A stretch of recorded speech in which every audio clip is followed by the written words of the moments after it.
Le thème que nous allons développer ensemble ce soir a été intitulé « Comment connaître sa place », il me semble, c'est ça.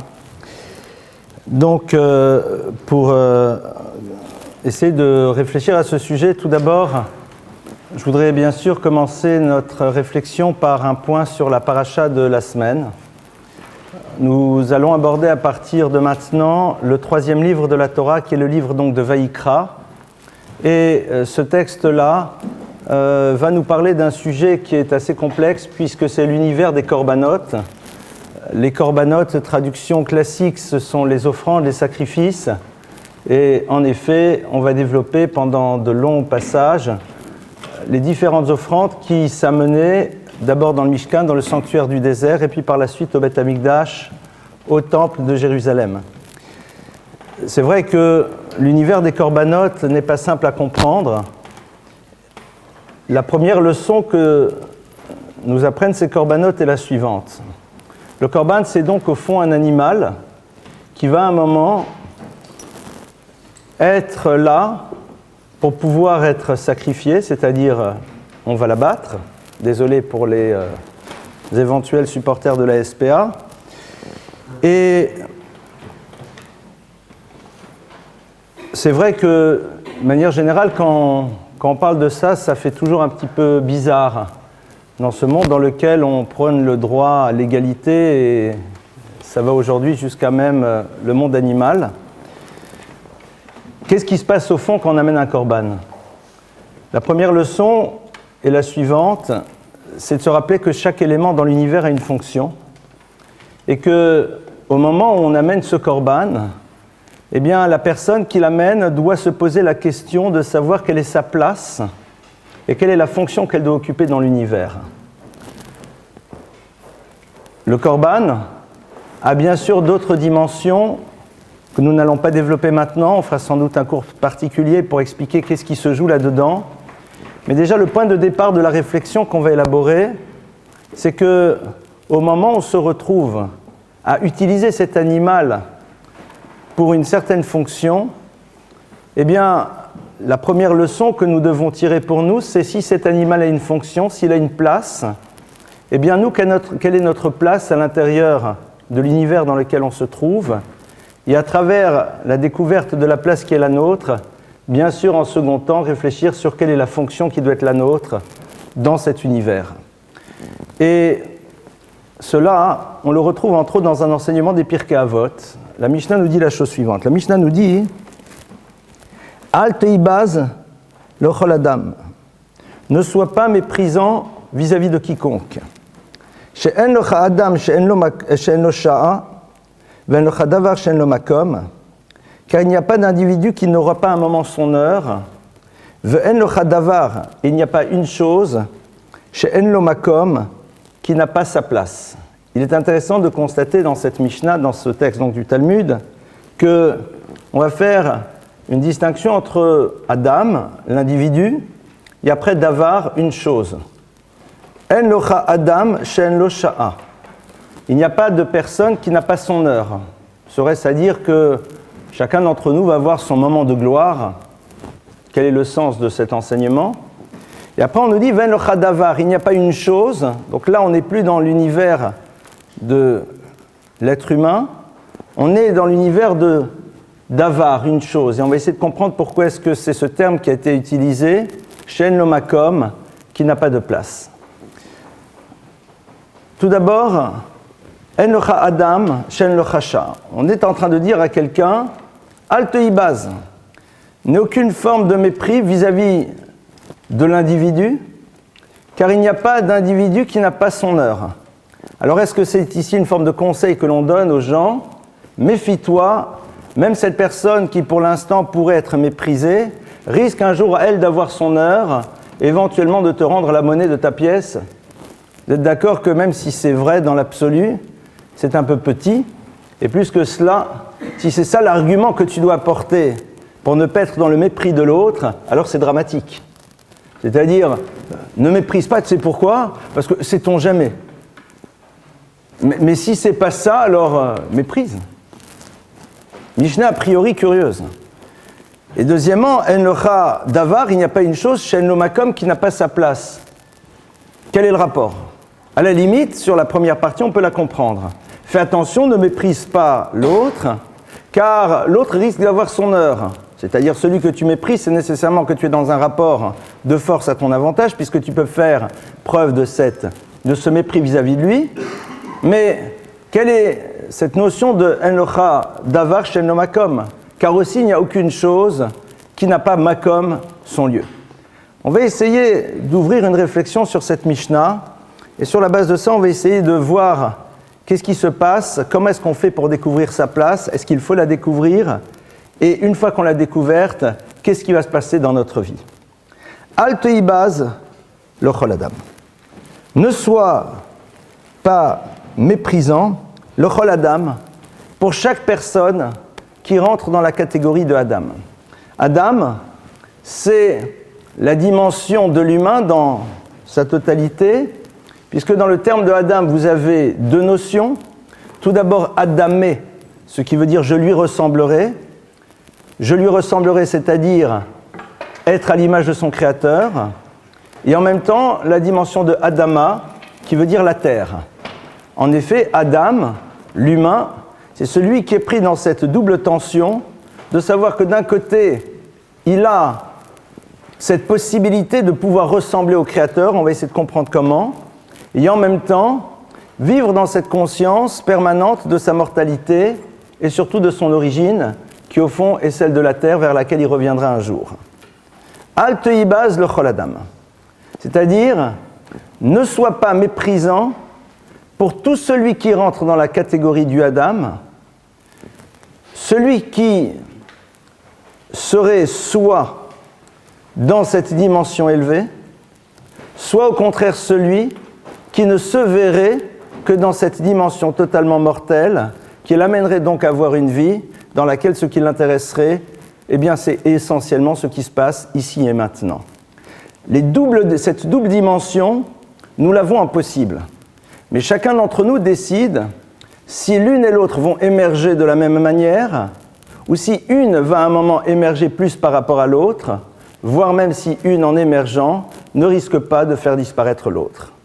La Torah nous demande de faire exister les deux dimensions à l'intérieur de notre vie, c'est-à-dire de se rappeler en permanence cette capacité que nous avons d'être à l'image du Créateur de l'univers, c'est-à-dire nous-mêmes devenir créateurs de ce que nous seuls pouvons créer à travers notre dimension unique et particulière, et en même temps, ne pas, sur la base de cela, acquérir une forme d'orgueil, parce que se sachant être unique, on pourrait regarder peut-être l'autre avec suffisance, surtout si lui n'a pas voulu être créateur de quoi que ce soit, et on nous rappelle au même moment, pardonnez-moi, qu'il y a quand même une dimension de finitude qui est chez nous. Donc, al teibaz lo chol adam, fais attention de ne pas être dans le mépris de tout celui qui rentre dans le Adam, quelle que soit la partie de ce Adam qu'il ait décidé de faire exister à l'intérieur de lui. Pourquoi? Chez en locha Adam, chez en locha. Car sache que de toute façon, il y a pour chacun d'entre nous dans la vie des rendez-vous. Et ces rendez-vous sont des moments dans lesquels nous nous reposons la question de savoir quel type de Adam nous sommes. Est-ce que nous sommes juste le Adam Adama, c'est-à-dire cet humain qui ne s'inscrit que dans la dimension complètement matérielle de son existence? Est-ce que nous sommes celui qui est Adamé, qui veut être créateur, mais qui dans son désir de créer, donc dans cette conscience de sa dimension particulière et unique, peut acquérir une certaine forme d'orgueil? Et donc même s'il crée, mais si cette création est génératrice d'orgueil, eh bien au fond cette création n'a pas sa raison d'être. En locha Adam, chez en locha. Sache que tu ne peux regarder avec mépris même celui qui a décidé à un moment de mettre de côté une partie de lui-même, car chaque être humain a dans l'existence un moment particulier dans lequel on lui propose de repenser quel type de Adam il est. Soit ce Adam Adama, soit ce Adam Adamé, mais qui peut l'amener à une certaine forme d'orgueil. Juste, je fais une parenthèse.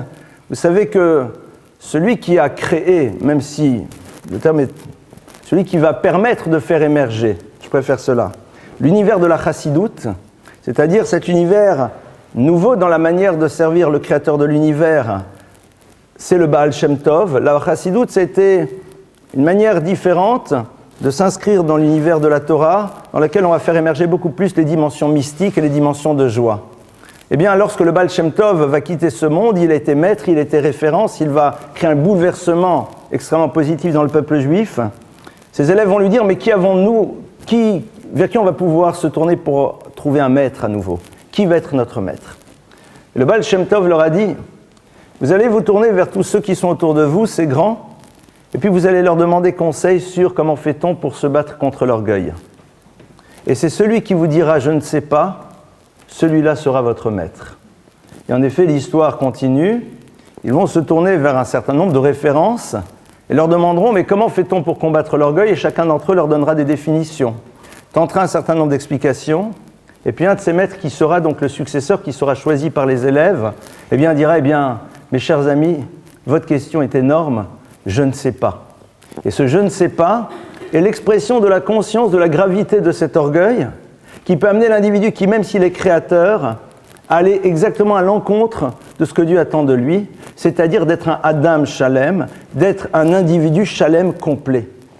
Cette absence de réponse révèle la conscience aiguë de la difficulté de la chose et donc, à partir de cela, montre que l'on est face au Adam dans sa pleine dimension. Ça, c'est donc le début de cette Mishnah.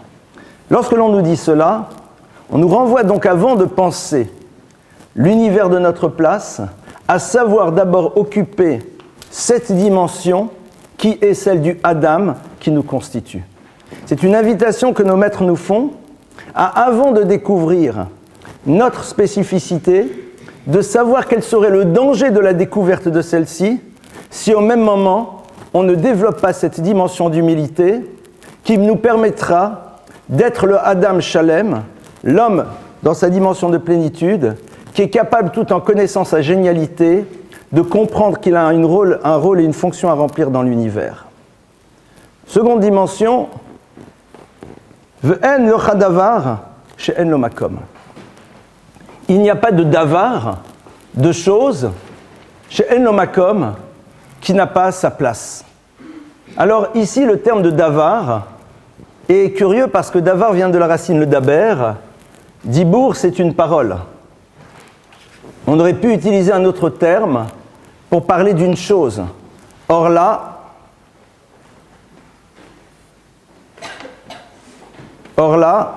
on utilise le terme de davar. Davar milachon dibour, davar qui vient donc de la notion de la parole. Le dibour, c'est quoi? C'est le moment où l'individu va exprimer ce qu'il est. Le dibour, c'est le moment où, en effet, on s'adresse à, et à travers une parole, on révèle ce que l'on est, même si les mots, parfois, veulent cacher véritablement ce que l'on est en profondeur. Le principe même du dibour, ce n'est pas juste le mot, c'est l'au-delà du mot, c'est le mot dans ses intonations, c'est le mot dans le choix de celui-ci et pas d'un autre, c'est le mot qui est au fond ce qui va nous permettre d'être découverts par celui qui sait véritablement ce que veut dire le mot. Alors, sans doute, celui-ci est rare, mais néanmoins, c'est ça, la dimension du davar. Ve'en lo chadavar, she'en lo makom. Celui qui est déjà le Adam, c'est-à-dire celui qui a cherché à faire exister les deux, va un moment devenir davar, c'est-à-dire une chose, mais cette chose-là, en vérité, c'est une parole qu'il exprime. Yesh lo makom, il a, à un moment, une place. C'est quoi une place? C'est se rappeler que il va falloir maintenant occuper un lieu et décider dans ce lieu de faire profondément exister tout ce qu'on peut y mettre. Et ça aussi, c'est une chose qu'Hachem nous propose. C'est-à-dire que même celui qui est arrivé dans cette capacité, qui a cette capacité de devenir Adam, mais que tu arriverais à percevoir comme étant celui qui n'est pas dans la plénitude de ce qu'il devrait être à travers sa parole, n'est pas un quelconque mépris vis-à-vis de lui, parce qu'à un moment, il se retrouvera dans un lieu, et dans ce lieu-là, eh bien, Dieu lui fera de nouveau une proposition de donner la plénitude de lui-même, et c'est là où il se rendra compte qu'il a un rôle à jouer dans l'histoire comme l'autre, et ceci l'empêchera de tomber à nouveau dans cet orgueil dont on vient de parler. Makom, un lieu. C'est quoi au fond un lieu? Alors il y a dans la Torah un texte qui est assez connu, mais si on regarde la manière dont les choses sont écrites, c'est assez surprenant. Il y a marqué en effet que lorsque Moïse s'est retrouvé face à la fameuse histoire du Sné, c'est-à-dire du buisson ardent, tout le monde connaît cet épisode, ceux qui ne le connaissent pas, je vais le redire à nouveau. Moïse donc est là, Moshe est là, il est dans le désert, il poursuit une brebis qui s'est égarée, et à un moment il voit au loin un Sné Boer Boesh, il voit un buisson d'épineux qui est en train de brûler, Vasne enenu ukal, et comme dit le verset, ce Sné, c'est-à-dire ce buisson, ne se consume pas. Alors le texte nous dit que Moshe va voir ce qui se passe, et lorsqu'il arrive là-bas, Dieu à un moment va lui dire Shal na'alcha me'al raglecha, ki hamakom asher ata omed alav admat kodeshu. Shal na'alcha me'al raglecha, enlève les chaussures qui sont sur ton pied, ki hamakom asher ata omed alav, car le lieu sur lequel tu te tiens debout, admat kodeshu, c'est un lieu saint. Alors serait-ce à dire qu'il faudrait se déchausser parce qu'on est dans un lieu saint? On voit bien qu'on est dans la synagogue et on se balade avec nos chaussures. Donc qu'est-ce qui se passe ici? Quel est cet ordre divin qui lui est donné? Et puis en même temps, même la construction du verset est un peu curieuse. Il va lui dire Shal na'alcha me'al raglecha, enlève tes chaussures de tes pieds. Moi, si vous me demandez d'enlever mes chaussures, eh bien, je les enlève et j'ai pas besoin de réfléchir où sont mes chaussures. Je suis au courant qu'elles sont sur mes pieds. Donc Shal na'alcha, enlève tes chaussures, me'al raglecha, de tes pieds. Ben, on est au courant que les chaussures, c'est sur les pieds. Ki hamakom asher ata omed alav, car l'endroit sur lequel tu te tiens debout, Admat Kodeshu, c'est une terre sainte. Les distingués hébraïsants de la salle me diront qu'on aurait pu faire beaucoup plus simple au niveau grammatical, et le verset aurait pu dire Kamakom Azé, car ce lieu-là, Admat Kodeshu, c'est un lieu saint. Et on comprend que ce lieu, c'est le lieu sur lequel tu te trouves. Car la terre, Asherat Haomet, sur laquelle tu te tiens debout, il n'est pas genouillé. Haaretz Hazot, cet endroit-là, Admat Kodeshu, c'est une terre sainte. Donc on a ici deux termes qui a priori sont totalement superflus. Shal na'alcha me'al raglecha, on va essayer de réfléchir. C'est quoi au fond une chaussure? La fonction d'une chaussure, c'est tout simplement de faire ce que l'on appelle une khatitsa, c'est-à-dire de permettre d'être une forme d'interface entre la terre et ce que nous devons y faire, c'est-à-dire être en mouvement. Cette chaussure-là, si elle n'est pas là, eh bien, elle va faire que notre mouvement sera sans doute plus difficile, parce que le sol est ainsi fait, c'est que si on se balade nu-pied, eh bien, au bout d'un moment, on risque d'avoir les pieds en sang et ça risque d'être très compliqué pour continuer à avancer. Le na'al, c'est quoi? C'est quelque chose qui est là pour servir à pouvoir être justement dans un mouvement. Cette interface qui se fait entre ce que nous devons faire, il y a un élément sur lequel nous devons faire, mais qui, de par ce qu'il est, peut nous empêcher de faire. Il y a Kadosh Baruch Hu dit à Moshe, voilà. La première chose, c'est que tu vas te retrouver dans un lieu. Et ce lieu-là, eh bien, sache que ici, tu vas devoir enlever tes chaussures. Pourquoi? Pourquoi ici, je vais devoir enlever mes chaussures? Puisque justement, le but de la chaussure, c'est d'être dans un mouvement, et le but de notre vie, c'est ce mouvement. Alors pourquoi tu me demandes de l'enlever? Suite du verset. Car la terre sur laquelle tu te tiens debout, Admat Kodeshu, c'est une terre sainte. On va ici analyser deux termes. Le terme de tout d'abord, Omed, le lieu sur lequel tu te tiens debout. Le second terme que l'on va analyser, c'est Kodesh, une terre sainte. C'est quoi une terre sainte? Ça veut dire quoi? Le mot Omed, Aïn, même Dalet, est un terme avec lequel vous pouvez faire un autre mot, qui est le mot Dema. Dema, c'est quoi? C'est une larme.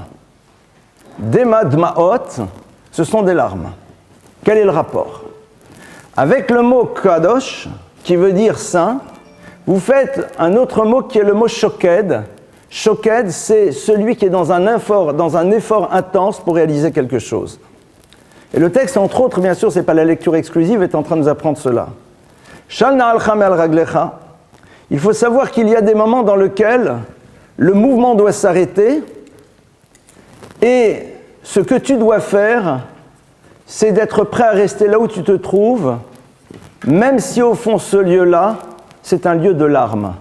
Traduction, le mouvement n'est pas là pour échapper à une situation de vie, le mouvement est là pour investir profondément et totalement ce moment dans lequel tu te trouves, ce lieu dans lequel tu es, pour pouvoir, à travers cette notion d'effort, faire émerger ce que tu dois en faire émerger. Le makom, le lieu de l'individu, ce n'est pas le lieu dans lequel il va à un moment vivre les choses comme il le désire. C'est d'abord l'acceptation de l'endroit dans lequel il se trouve, de la place qu'il occupe, c'est-à-dire de celle qu'il découvre, et à partir de là, même si celle-ci, c'est l'univers du DMA, c'est l'univers en effet du pleur, c'est-à-dire de la difficulté, c'est là où véritablement il doit se réaliser à travers cette dimension de shkida, c'est-à-dire cette notion d'effort. Pour pouvoir arriver à faire cela, il faut être capable de pleurer. C'est quoi le pleur ? Pleurer, c'est ne pas avoir peur à un moment de se confronter à une réalité intérieure en la mettant face à soi-même. Cette réalité qui peut être une réalité de tristesse, qui peut être une réalité de joie, qui peut être toutes les réalités du monde. Lorsque l'on pleure, même si on veut cacher ses pleurs, mais soi-même en pleurant, on réalise qu'il se passe quelque chose à l'intérieur de nous, il y a un travail d'acceptation. D'acceptation du moment bouleversant dans sa joie, et on le préfère, d'un moment bouleversant peut-être dans sa difficulté, pas nécessairement de souffrance, mais difficulté lorsqu'on est face à une prise de conscience. Et c'est là où véritablement on est dans notre makom, on est dans notre lieu. Notre lieu, c'est celui qui n'est pas nécessairement l'univers rêvé. Notre place, ce n'est pas celle que l'on a imaginée, c'est celle dans laquelle on se trouve pour l'instant, qui est le fruit de notre naissance, de l'histoire que nous avons vécue, dans laquelle nous n'avons pas encore réfléchi sur la place que nous devions occuper. Ça, c'est donc notre point de départ. C'est vrai que ce sont des choses qui ne sont pas simples, parce que si on réfléchit, on va réaliser que la plupart du temps, la recherche de notre place, c'est avant tout de la place qui nous permettra de vivre ce que l'on rêve, d'une place qui nous permettra de ressentir ce que l'on a envie de ressentir, d'une place qui, au fond, se définirait de manière un peu symbolique comme étant la petite maison dans la prairie, c'est-à-dire de se retrouver dans quelque chose dans lequel on pense que l'on va être bien. Et la Torah nous dit, mais ce n'est pas du tout ça. Connaître sa place, c'est d'abord ne pas vouloir la connaître. Mais c'est d'abord accepter la place dans laquelle on se trouve à l'instant. Celui qui veut connaître sa place ne doit pas rêver de sa place. Il ne doit pas chercher à la connaître. Il doit d'abord être dans ce travail d'acceptation de la place et du lieu dans lequel il se trouve. Place physique, place dans une famille, place dans une difficulté, place géographique, toutes ces places-là. Hamakom asharata omed alavad mat kodeshu. Et Akadosh Baruch Hu lui dit Shal na'alcha, justement cette interface, qui est au fond l'élément qui te permet d'être dans ce mouvement. Eh bien là maintenant tu l'enlèves, parce que ton mouvement il doit être un mouvement immobile. Vous savez, cette danse immobile et ce chant que l'on n'entend pas, c'est là où les choses elles se jouent maintenant. Et c'est à partir de cela que tout le processus qui va amener le peuple juif à occuper la place qui doit être la sienne dans l'histoire commence. C'est-à-dire que c'est là où Akadosh Baruch Hu va dire, le peuple d'Israël occupe une place, il est en train de vivre pleinement ce qu'il doit y vivre, et toi aussi, c'est ce que je te demande de faire maintenant. Et sur la base de cela, eh bien maintenant l'histoire elle va avancer. Le mouvement que l'on opère pour trouver sa place ne peut s'opérer que si d'abord on a décidé de ne pas chercher à faire ce mouvement, mais que si on est d'abord prêt à accepter cette réalité qui est nôtre à l'instant T, et à partir de là, d'investir pleinement. Il y a à la fois ce lieu, il y a à la fois cette époque, il y a à la fois cette place, et savoir qu'est-ce qu'on doit en faire. Ça, c'est donc le point de départ. Alors, bien sûr, ce travail d'acceptation, il n'est pas simple, surtout si la place que l'on occupe à l'instant T n'est pas simple aussi à vivre. Alors à quoi ça sert ? Ça sert à quoi ?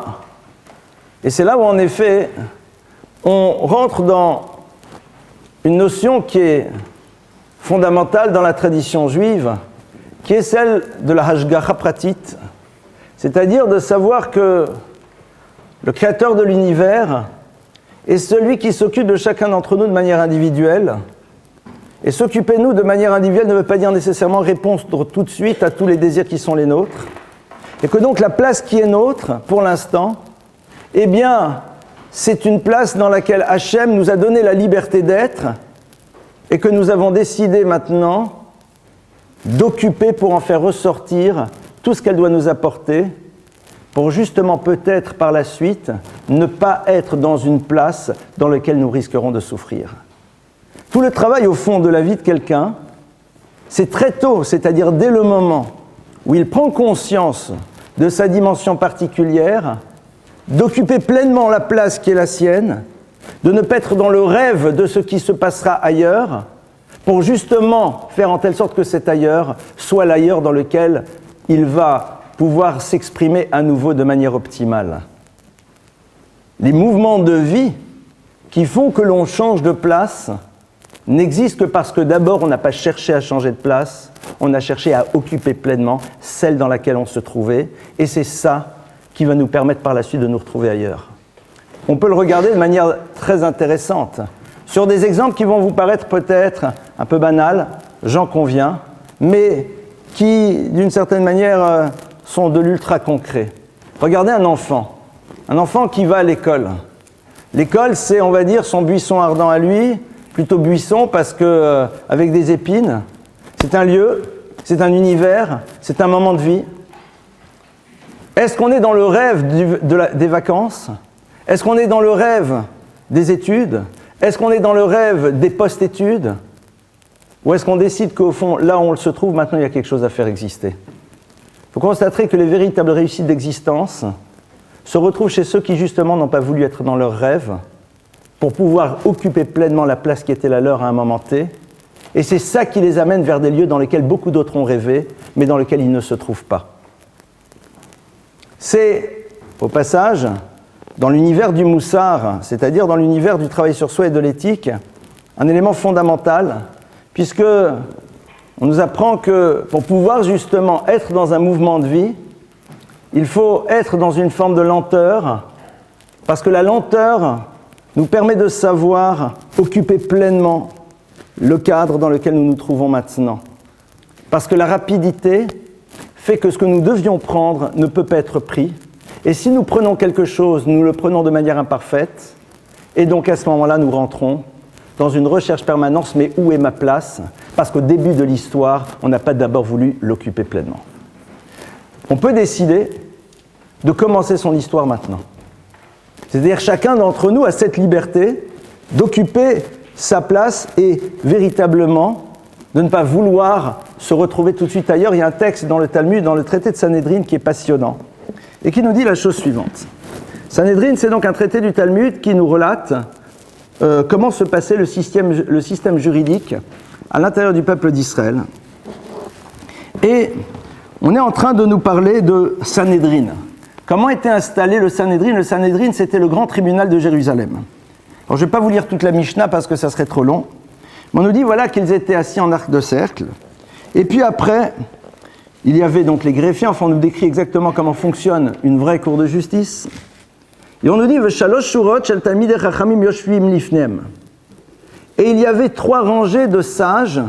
Et vous savez que dans la tradition juive, dans les textes du Talmud, un sage ne s'appelle pas un sage. Il s'appelle Talmid Chacham, un élève qui est un peu plus sage que les autres. C'est-à-dire quelqu'un qui sait qu'il est toujours élève d'eux, ou qui connaît sa place. Kol echad ve'echad makir et mekomo. Et le texte nous dit clairement, et chacun d'entre eux makir et mekomo, il connaît sa place. Et qu'est-ce qu'on nous dit? Après, eh bien, il y avait une première rangée, une seconde rangée, une troisième rangée. La Gemara va nous décrire exactement comment ça s'organise. Kol echad ve'echad makir et mekomo. Il n'y avait pas d'hôtesse pour placer les gens. Il n'y avait pas de petits cartons sur lesquels on disait vous êtes assis ici ou là. Kol echad ve'echad makir et mekomo. Le Talmid Chacham, celui qui justement sait que même s'il possède une sagesse, il est toujours l'élève de quelqu'un, alors il est makir et mekomo. Le hakir, c'est un terme très particulier. Le hakir, c'est connaître. Quand je dis que je connais quelqu'un, on avait vu ça une fois dans un autre cours, il y a la notion de date, c'est la connaissance intime, et la notion de hakara. La notion de hakara, c'est le savoir que l'on a de la totalité des éléments qui constituent l'autre. Ce n'est pas le savoir dans l'intime, c'est-à-dire dans un rapport de proximité absolue, savoir intime, mais la hakara. La hakara, c'est la connaissance de tout ce qui constitue l'autre. Kol echad makir et mekomo. Chacun connaît sa place. Est-ce que ça veut dire que chacun avait repéré? Non. Chacun se connaît dans la totalité des éléments qui le constituent à ce moment-là pour savoir quel est l'endroit qui lui correspond. C'est-à-dire, il ne rentre pas dans cet univers dans lequel l'individu a l'impression qu'il existe à travers la place qu'il occupe, parce qu'il sait très bien qu'au fond, ce n'est pas la place qu'il occupe qui lui donne de la valeur, mais c'est sa valeur qui donne de l'importance à la place qu'il occupe. Cette notion-là, on la retrouve dans une Gemara qui explique la chose suivante. La Gemara nous dit que, elle nous cite un verset de la Torah qui, au moment de la révélation, nous apprend quelque chose et nous dit Bimshor hayovel hemaya alubar, que lorsque la révélation va avoir lieu sur le Sinaï, eh bien pendant la totalité de la révélation, tous les éléments qui constituent le peuple juif ne peuvent grimper sur le Sinaï, c'est interdit. Personne n'a le droit d'avoir accès au Sinaï. Et le texte nous dit, mais dès le moment où la révélation s'arrête, eh bien à ce moment-là, il y a donc une sonnerie de chauffard, de cette corne de bélier qui va retentir. Et le texte nous dit, Bimshor hayovel, lorsqu'ils entendront cette longue sonnerie de corne de bélier, Hemaya alubar, à ce moment-là, ils monteront sur la montagne. Mais attendez, la montagne est sacrée, c'est le lieu de la révélation. Et la Gemara ne nous dit rien du tout. Kolzman, tant que la révélation a lieu, ce lieu a une importance. Dès le moment où la révélation disparaît, ce lieu redevient comme tout autre lieu. Et de là, dit la Gemara, nous apprenons She'en locha Adam, she'en hamakom mechabed et Adam, et là Adam mechabed et mekomo. Car ce n'est pas la place qui donne de la valeur à l'individu qui l'occupe, mais c'est l'individu qui donne de la valeur à la place sur laquelle il se trouve. Je donne toujours ce conseil à ceux qui organisent des mariages, de mettre cela sur les cartons dans lesquels on place les gens, et comme ça, vous ne risquez pas d'avoir quelqu'un qui va vous dire « je ne suis pas assis à la bonne table », vous lui montrerez l'envers, vous lui direz « ce n'est pas le lieu dans lequel tu te trouves qui te valorise, mais c'est toi qui valorises le lieu dans lequel tu te trouves ». Ça veut dire quoi? Ça veut dire que le makom, c'est donc dans le Sanhédrin, dans le tribunal de Jérusalem, alors que ce sont, même si j'aime pas le mot, parce que le mot peut être extrêmement péjoratif, mais on va le dire quand même, c'est l'élite du peuple d'Israël, c'est ces maîtres par excellence, et bien justement leur génialité fait qu'ils savent qu'ils ont toujours un makom, que chacun d'entre eux a un endroit particulier, et que ce qu'il va chercher, c'est l'endroit qui lui correspond particulièrement, et non pas l'endroit qu'il veut occuper. Comment est-ce qu'on fait pour découvrir sa place? Donc on a vu déjà, en ne voulant pas aller déjà ailleurs, mais en décidant que la place dans laquelle on se trouve, c'est véritablement le lieu dans lequel on va devoir construire quelque chose de particulier. Et cette construction, elle va passer, comme on l'a vu, à travers cette notion de kadosh, de sainteté que l'on a traduit par les dimensions de shkida, par un effort très particulier, et qui va pouvoir s'exprimer parce qu'on est d'abord dans ce travail d'acceptation de tout ce que nous sommes, et on se pose la question, ce que je suis dans cet endroit-là, c'est pourquoi? Ça sert à quoi? À la fois dans la construction de l'être, et en même temps dans ce que je peux apporter aux univers qui sont autour de moi. Et c'est vrai que dès le moment où cette pensée nous habite, alors il n'y a pas de quelconque mouvement qui peut nous faire peur, parce que si on se retrouve dans une place, c'est que nécessairement on a quelque chose à y faire.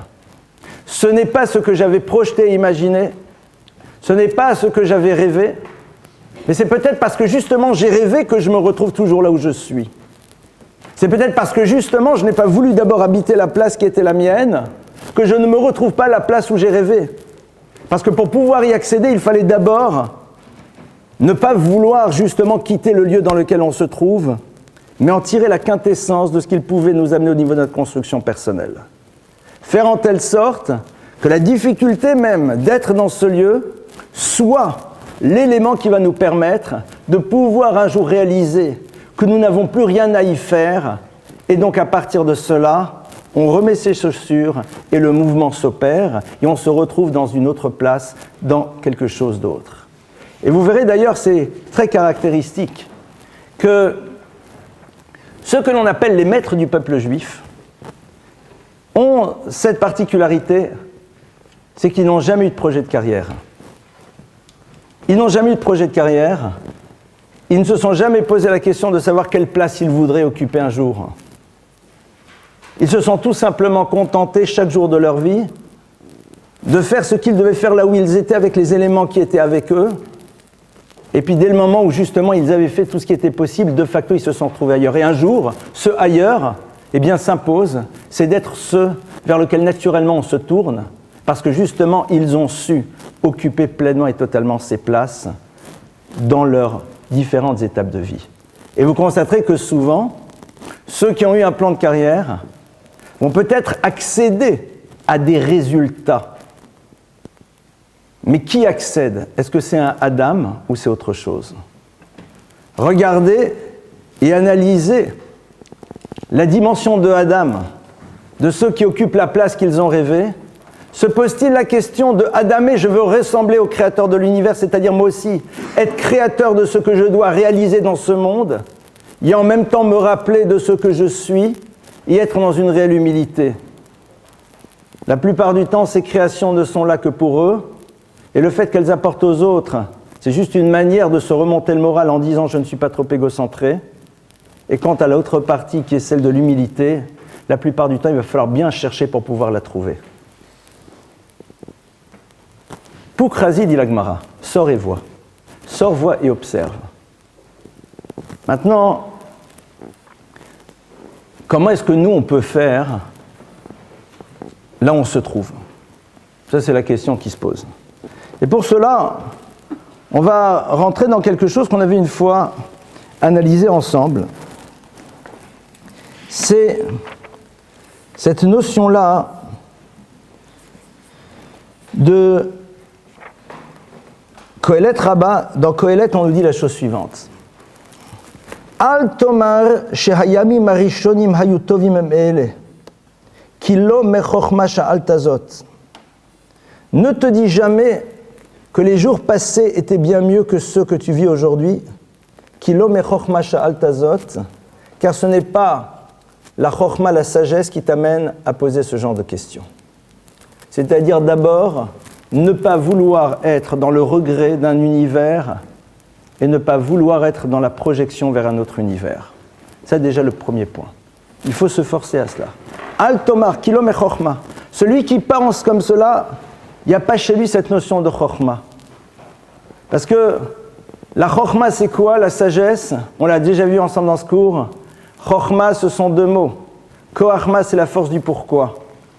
La force du pourquoi, c'est de se dire, mais pourquoi au fond là? Pourquoi cette situation? Celui qui a de la chokhma se pose le pourquoi de ce qu'il vit, et c'est très bien qu'il va maintenant devoir comprendre qu'à travers ce qu'il vit, il y a quelque chose à faire émerger. Que le lieu dans lequel il se trouve est générateur de quelque chose de nouveau qui n'existait jamais dans sa vie. Celui qui n'est pas dans la chokhma va être sans arrêt dans l'envie d'être ailleurs ou dans le regret d'un passé. Et ça ne sert à rien. Ça, c'est ce que Shlomo HaMelech nous dit. Et il est intéressant de voir que on est dans un monde dans lequel on aime bien les solutions de rattrapage, dans lesquelles les sessions de septembre ne nous font jamais peur. Alors on peut, mais c'est décaler d'autant la possibilité d'accéder à la plénitude de ce qu'on doit réaliser dans ce monde. Chacun d'entre nous, dans le monde des relations maintenant, se pose la question de sa place. Et on sait que dans une famille et dans un couple, parce que ce sont deux univers totalement différents, parce que si dans une famille on oublie qu'il y a la famille et le couple, alors on risque d'avoir ni famille ni couple. Dans une famille, chacun doit se dire et se pose la question, pardonnez-moi, mais au fond, quelle est ma place? Quelle est la place que j'ai? Dans un couple aussi, on se pose la question de savoir quelle est la place que j'ai. Qu'est-ce qui se cache derrière cela? Eh bien, c'est le besoin d'être reconnu. Un besoin d'être reconnu par l'autre. Mais ce n'est pas du tout la problématique qu'on vient d'évoquer. Connaître sa place ne veut pas dire pour autant qu'on n'a pas besoin d'être reconnu par l'autre. Lorsque quelqu'un dit « j'ai besoin d'avoir une place », ce n'est pas du tout « j'ai besoin de savoir quelle est ma place ». J'ai besoin de savoir juste ce que je représente pour toi. Quand les gens dans le monde des relations disent « mais j'ai pas de place », on va leur dire « non, c'est pas vrai, tu as une place ». Et ta place ne dépend pas de ce que les autres te diront sur ta place. Ton Makom, c'est à toi de décider qu'il existe là où tu te trouves maintenant, un Makom Asherata Omed Alav, le lieu sur lequel tu te tiens debout, Admat Kodesh. Ce que tu cherches, c'est savoir ce que tu représentes pour l'autre. Et ça, en effet, c'est quelque chose dont on a besoin dans le monde des relations parce que ça rassure. Et le fait de connaître et d'occuper pleinement sa place ne veut pas dire pour autant qu'on n'a pas besoin que l'autre nous dise qu'on représente quelque chose. Et vous allez voir combien, malheureusement, cet abus de langage nous amène à ne jamais trouver notre propre place, puisque c'est l'autre qui est censé nous la donner. Quelqu'un va vous dire, mais j'ai pas de place, je cherche ma place, j'ai pas de place dans ma famille, j'ai pas de place dans le groupe, j'ai pas de place dans mon couple. L'onachon, tu as ta place à toi et elle ne dépend jamais de l'autre, jamais, d'aucune manière. Ce n'est pas l'autre qui va te la signifier. Ce n'est pas la manière dont l'autre va fonctionner par rapport à toi qui va te montrer que tu as une place. Et le drame, c'est quoi? C'est quand l'autre nous dit qu'on a une place, et que l'on pense que l'on a une place parce que l'autre justement nous donne de l'importance, et dans ce cas-là, on ne trouve jamais notre place. Parce que la seule chose qui se passe, c'est qu'on sait qu'on a de la valeur. On sait qu'on représente quelque chose pour l'autre, à travers la manière dont il fonctionne. Et donc on est ici face à quelque chose qui est dramatique. C'est qu'on dit, je cherche ma place, j'ai besoin d'avoir une place, et quelqu'un va me dire, oh comme vous êtes joli, comme vous me semblez beau, le ramage, le plumage, vous êtes quelqu'un de super, vous êtes génial, etc. et tout. Tous les 2 minutes, l'autre me fait un compliment, je me sens bien. Ouais, j'ai de la place. J'ai une place dans cette famille. On me reconnaît, on m'applaudit, on me dit que je suis quelqu'un de super, qu'on m'adore, que je suis génial, etc., etc. Qu'est-ce que je me sens bien? Me commeras ta place, tu la découvriras jamais alors. Parce que ça, c'est tout simplement savoir que tu as de l'importance pour quelqu'un. Mais ce n'est pas occuper sa place. Ce n'est pas rechercher à la faire exister là où tu te trouves. Et vous remarquerez que souvent, dans ces univers-là, eh bien, on est terriblement statique. Pourquoi? Parce que comme l'autre me fait exister à travers sa parole, donc je me sens bien. Donc pourquoi, au fond, je devrais maintenant, dans la place qui est la mienne, faire émerger quelque chose? Vous voyez un petit peu comment le langage peut parfois nous faire partir et nous empêcher de nous tourner vers l'essentiel. Il y a après, la Gemara nous dit que avant la conception d'un enfant, eh bien il y a ce que l'on appelle un ange, c'est-à-dire une énergie qui s'appelle Leïla, qui vient et qui demande à Dieu Tipazu Mate Alea. Cette petite goutte-là qui arrive, Mate Alea, qu'est-ce qui va se passer sur elle? Gibor ou Khalash? Sera-t-il quelqu'un de puissant ou de faible? Chacham? Sera-t-il quelqu'un d'extrêmement sage, d'extrêmement intelligent, pardonnez-moi? Ou est-ce qu'il sera moins intelligent? Ani ou Achir, est-ce qu'il sera riche ou pauvre? Et Dieu répond. La Gemara nous dit, mais il y a une question qu'on ne pose pas. Sadik Veracha, sera-t-il un être juste ou un être de mal? Ça, en effet, c'est ce qui appartient à son libre arbitre. Et connaître sa place, ça va être donc, comme on l'a vu, une forme d'acceptation d'abord, et puis après se rappeler que le premier des libres arbitres que nous avons, et j'ai envie de dire, pardonnez-moi, le principe même du libre arbitre, il se réduit à une question. Keitzad ani mishtamesh bitrunotai. Comment et de quelle manière je veux utiliser ma dimension particulière et géniale? Comment et de quelle manière je vais utiliser les choses? Ça, c'est le libre arbitre que l'on a et qui va faire que on va occuper une place. mais était-ce véritablement celle qu'on devait occuper? Est-ce que véritablement, lorsqu'on a pris conscience que l'on était dans un lieu, que l'on était dans une situation, que l'on était dans une particularité qui est la nôtre, tous ces éléments-là ont été mis à ma disposition autant que mes potentiels. Chacun d'entre nous doit se le dire. Maintenant, qu'est-ce que je fais? Et quelqu'un va dire que sa place, eh bien, va l'amener sans arrêt à se lamenter sur son sort. Et c'est la raison pour laquelle, si on veut savoir si on était capable de faire l'analyse comme il faut, eh bien, on n'a qu'à s'observer si on est capable à un moment de passer à autre chose, parce qu'on a totalement rempli le lieu dans lequel on devait être.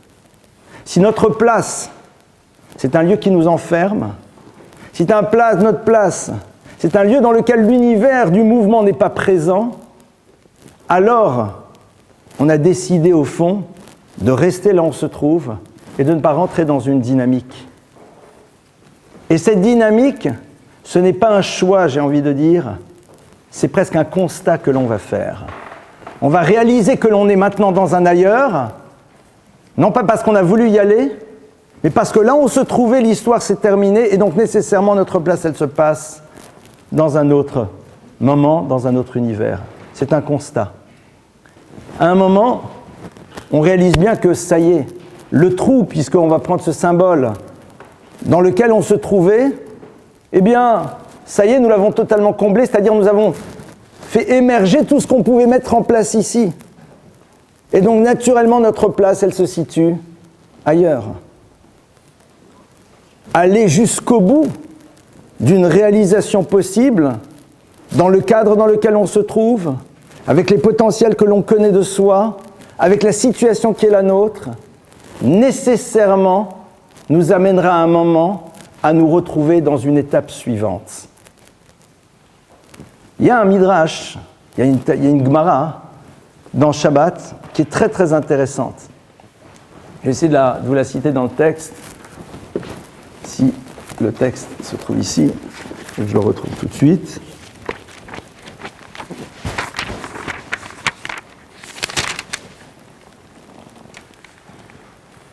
Voilà. La Gemara nous dit comme ça, c'est dans le traité Shabbat. Vayitiatsevu betartitar, ils se sont mis debout sous la montagne. C'est le moment de la révélation. Amar Ravdimi bachama bachasa. Ce maître qui s'appelle Ravdimi va nous enseigner. Melamed shekafa kadosh baruch hu alem et ar kagigit. De là, nous apprenons que Dieu a mis sur la tête des enfants d'Israël une montagne, kagigit comme un tonneau.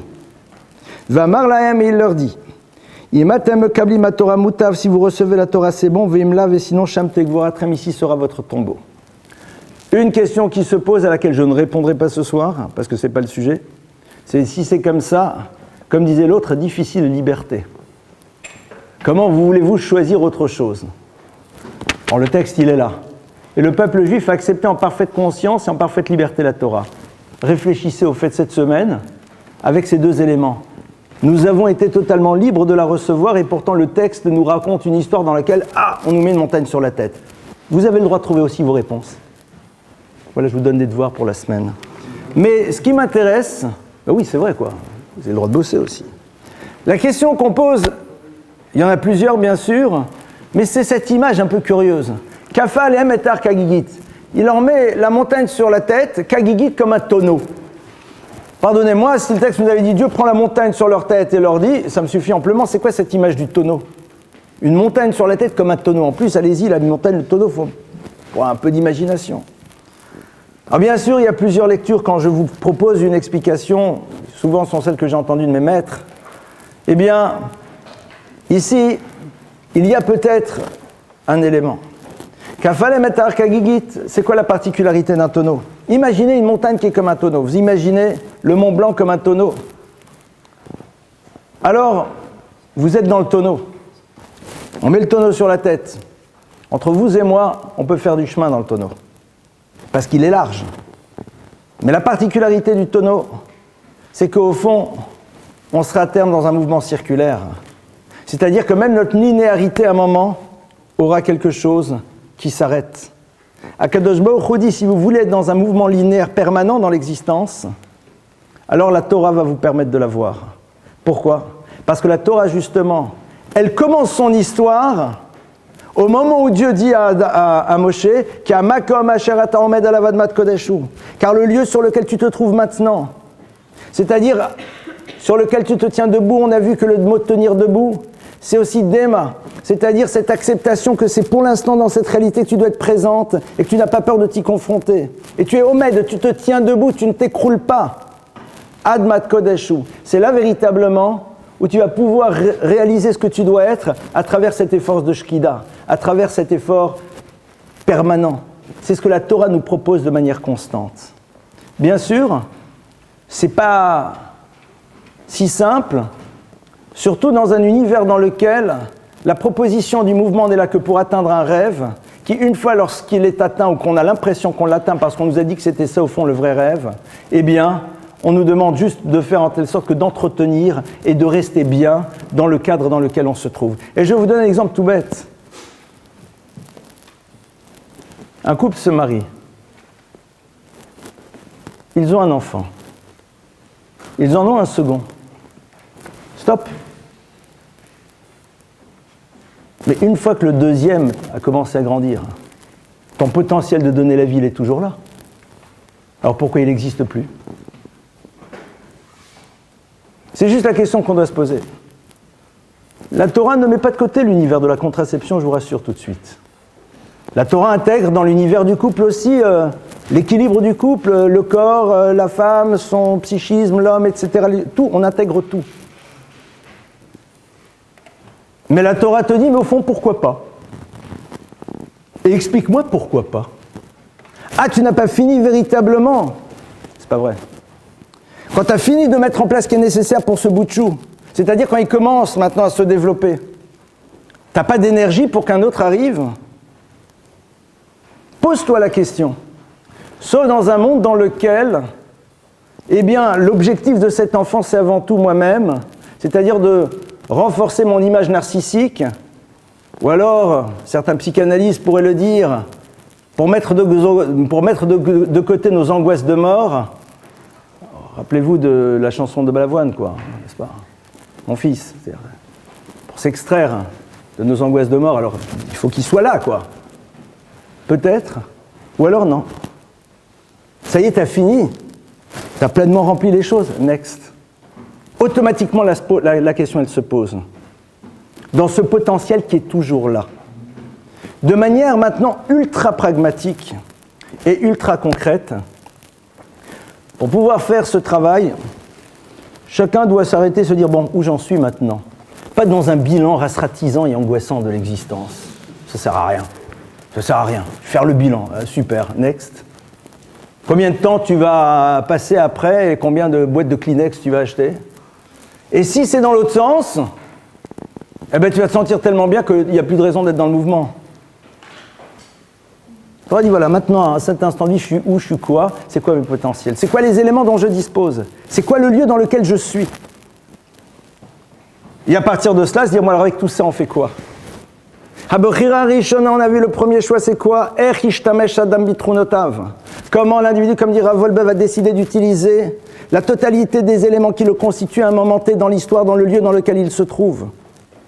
Et c'est là où il va donner quelque chose qui fera que naturellement il se retrouvera après dans une autre chose, et qui l'amènera un jour à être, comme je l'ai dit tout à l'heure, dans le lieu dans lequel beaucoup auraient rêvé d'être, parce que justement il n'a jamais rêvé d'y être, mais il a tout simplement fait le constat qu'il s'y trouve maintenant, parce qu'il a d'abord décidé d'occuper pleinement son makom, son lieu, et le zman, et d'accepter le moment dans lequel il se trouve.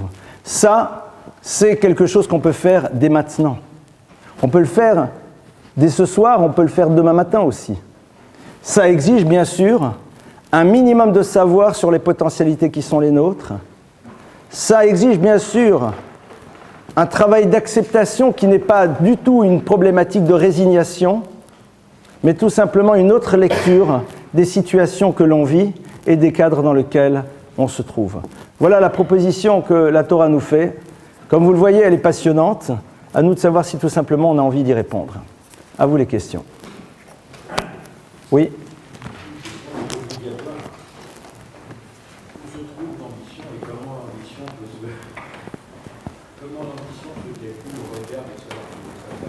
L'ambition, elle est très simple. Vous posez la question, où est l'ambition? Mais l'ambition, c'est justement d'occuper pleinement le moment dans lequel je me trouve. L'ambition, c'est surtout pas le next. L'ambition, c'est le maintenant. Non, il s'impose. Il s'impose. L'ambition, c'est de faire tout ce que l'on doit faire à cet instant T, à travers tout ce que l'on est, de la manière la plus authentique, la plus forte, la plus puissante possible. Et donc, nécessairement, si votre ambition au quotidien, c'était de faire en telle sorte que cette journée produise tout ce qu'elle peut produire, mais ribono shalom, vous savez où on en serait? Vous y serez sûrement, moi malheureusement, j'y suis pas encore, mais vous imaginez un petit peu. Si notre ambition de demain matin, c'est de faire en telle sorte que cette journée qui s'ouvre, qui va être donc mon makom, mon lieu et mon zman et mon temps, avec le savoir que j'ai de moi-même, elle soit celle dans laquelle je vais produire tout ce que je peux produire. Et pas dans une dimension de productivité, surtout pas, mais de l'habiter pleinement, de la faire exister totalement. Regardez d'ailleurs les... Ah, vous allez dire, certains ont une ambition, je veux devenir. Ils sont devenus. Mais il est où le Adam? Où est le Adam? Les grands chercheurs sont ceux qui se sont contentés de faire leur expérience maintenant. Ils n'ont pas dit « je veux découvrir la molécule qui ». Tout le monde sait qu'il faut découvrir quelque chose. Donc on est obligé de prendre une direction. Ça c'est quoi? Je suis dans un laboratoire de physique, ou dans un laboratoire de chimie, ou dans un laboratoire de pharmacie. Donc il y a bien une direction. Mais aujourd'hui, je vais essayer de faire le mieux possible les expériences. Bien sûr, après au niveau d'une organisation technique, il faut savoir qu'on va dans cette direction, mais en dehors de ces nécessités techniques, non. Et c'est parce que justement, on vit pleinement ce moment que, là, véritablement, les choses... Vous savez, il y a même dans le Talmud une discussion très intéressante dans les maîtres qui disent « c'est quoi un mariage ?» Est-ce que c'est une fois un homme qui, avec une femme, décide de s'unir pour l'éternité? Et les maîtres disent « c'est peut-être pas sûr. Le mariage, c'est à chaque moment. » Ça veut dire que chaque moment... c'est un moment nouveau. Alors quelqu'un entendait ça, il a commencé à dire à l'autre Mazal Tov, Mazal Tov, Mazal Tov, Mazal Tov, d'accord. Vous imaginez un petit peu pour les traiteurs de folie. Mais c'est un petit peu ça. Occupez pleinement. Et faites le constat de ceux qui ont réussi à rester Adam. Au bout de leur réussite, demandez-leur, vous aspiriez à ça. J'ai cette chance extraordinaire d'étudier aujourd'hui une fois par semaine avec quelqu'un au téléphone, puisqu'il n'est pas en France, il est en Israël. C'est un monsieur qui a, on va dire aujourd'hui, dans les canons actuels, a une très, très, très, très grande réussite professionnelle. Et quand on s'est rencontrés un jour, on ne savait pas qui on était, donc c'est pour ça qu'on a vraiment pu devenir amis. Et puis j'ai découvert, je pense 1 ou 2 ans après, au passage, ce qu'il faisait. Il m'a dit, je suis dans l'industrie. Je lui ai dit, bon, d'accord, c'est amplement suffisant. Et quand un jour, je lui ai dit, ah, donc, il m'a dit oui. Il m'a dit très sincèrement, je n'ai jamais imaginé qu'un jour je serais ça. C'est d'ailleurs jamais ce que j'ai cherché. Et pas dans le style, vous savez, non, je n'ai jamais cherché, mais le destin a fait que, pas du tout. Il m'a dit, il se trouve que. Et j'ai la chance de le connaître, et ce que je viens de vous dire ce soir, je le retrouve tellement chez lui. Et le chez lui, ça peut être le chez lui de chacun et chacune d'entre nous. Hein. C'est pas des êtres... voilà, c'est l'exemple. Non, non, le chez lui, il est chacun. Il est chacun chez... Donc c'est ça, au fond, l'ambition. L'ambition de vivre pleinement, de faire en telle sorte que voilà, c'est maintenant que ça se passe. Oui, autre question. Oui. Un instant, sur la gauche, et après vous, pardonnez-moi, il venait de... Oui. Vous avez commencé par les corbanotes, quelque part. Oui. Je ne vois pas le rapport... Alors, merci de poser la question. J'ai commencé par parler d'abord des offrandes. Donc, quel est le rapport? C'était juste pour... Parce que j'aime bien trouver une thématique qui est le point de départ de notre réflexion. Le korban, c'est quoi? C'est un animal qui a une fonction. Et que quand on l'amène, on doit se dire, voilà, cet animal a une fonction. Et donc, à partir de là, au moment où on l'amène, parce que le korban, c'est tout sauf le sacrifice au Dieu. Enfin, c'est pas ça dont il s'agit du tout. Ça, c'est une vision complètement païenne. C'est pas du tout... Le korban, c'est en même temps un vecteur interpellant. Et au passage, il remplit une fonction. Et donc, moi, je me pose la question de la fonction. je reprends ça à travers un autre exemple. Il y a un maître qui s'appelle le Rahavad, Rabbi Avram ben David de Posker. Posker est une ville à côté de Nîmes, dans le Gard. Et il y a eu dans ces petites villes de grands maîtres. Et le Rahavad, Rabbi Avram ben David, a vécu à l'époque de Maïmonide. Et le Rahavad a écrit un livre qui s'appelle le Baalei Nefesh, entre autres. Il a écrit un grand commentaire sur Maïmonide. Et dans un autre ouvrage, plus ésotérique, il va à un moment parler de l'univers des mortifications. Vous savez que le judaïsme est tout sauf une religion doloriste. C'est pas du tout à travers la souffrance que l'on va... C'est tout sauf ça. Mais à un moment, il dit, la notion du jeûne, elle existe. Il va dire, oui, je vais te parler du jeûne par excellence. Il va nous dire, et je vais vous le donner à travers une image qui va vous faire sourire un peu triviale, le jeûne par excellence, c'est être assis dans ton restaurant préféré, on t'a servi ton plat préféré, et tu ne termines pas ton plat. Ah, vous allez dire, ça se fait pas, c'est du gâchis.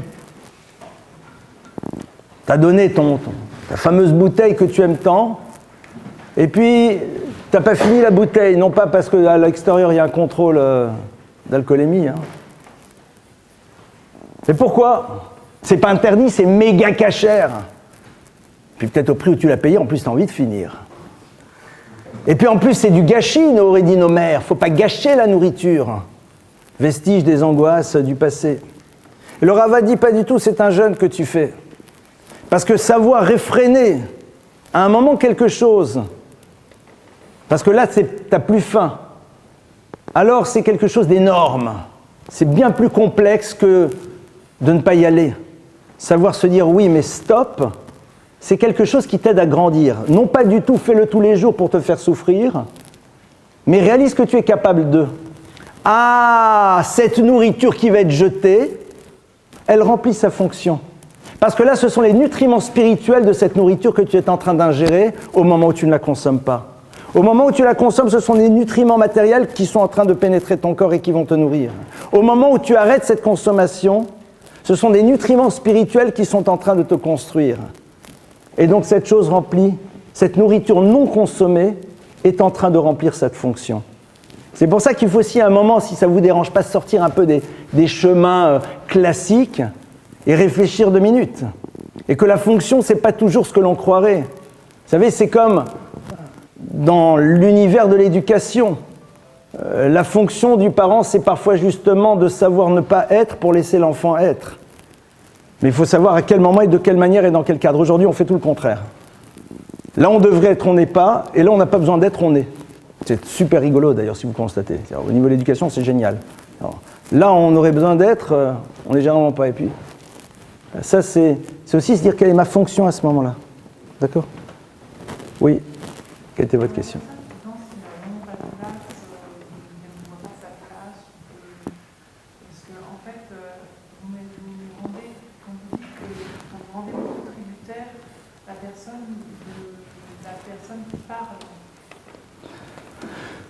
La personne, je la rends tributaire d'elle-même, et exclusivement d'elle-même. Et j'ai fait cette distinction tout à l'heure entre quelle est ma place, traduction, qu'est-ce que je représente pour les autres, et là c'est fondamental, dans l'univers de la famille et du couple, dans l'univers de l'amitié, à travers l'investissement que l'autre a vis-à-vis de nous, à travers l'écoute qu'il a vis-à-vis de nous, à travers les efforts qu'il fait vis-à-vis de nous, sur des choses qui sont importantes pour nous et pas pour lui nécessairement. Hein, c'est la meilleure manière de montrer à quelqu'un qu'il existe, c'est justement en faisant des efforts sur des choses qui pour nous ne nous semblent pas nécessaires et qui pour des raisons qui nous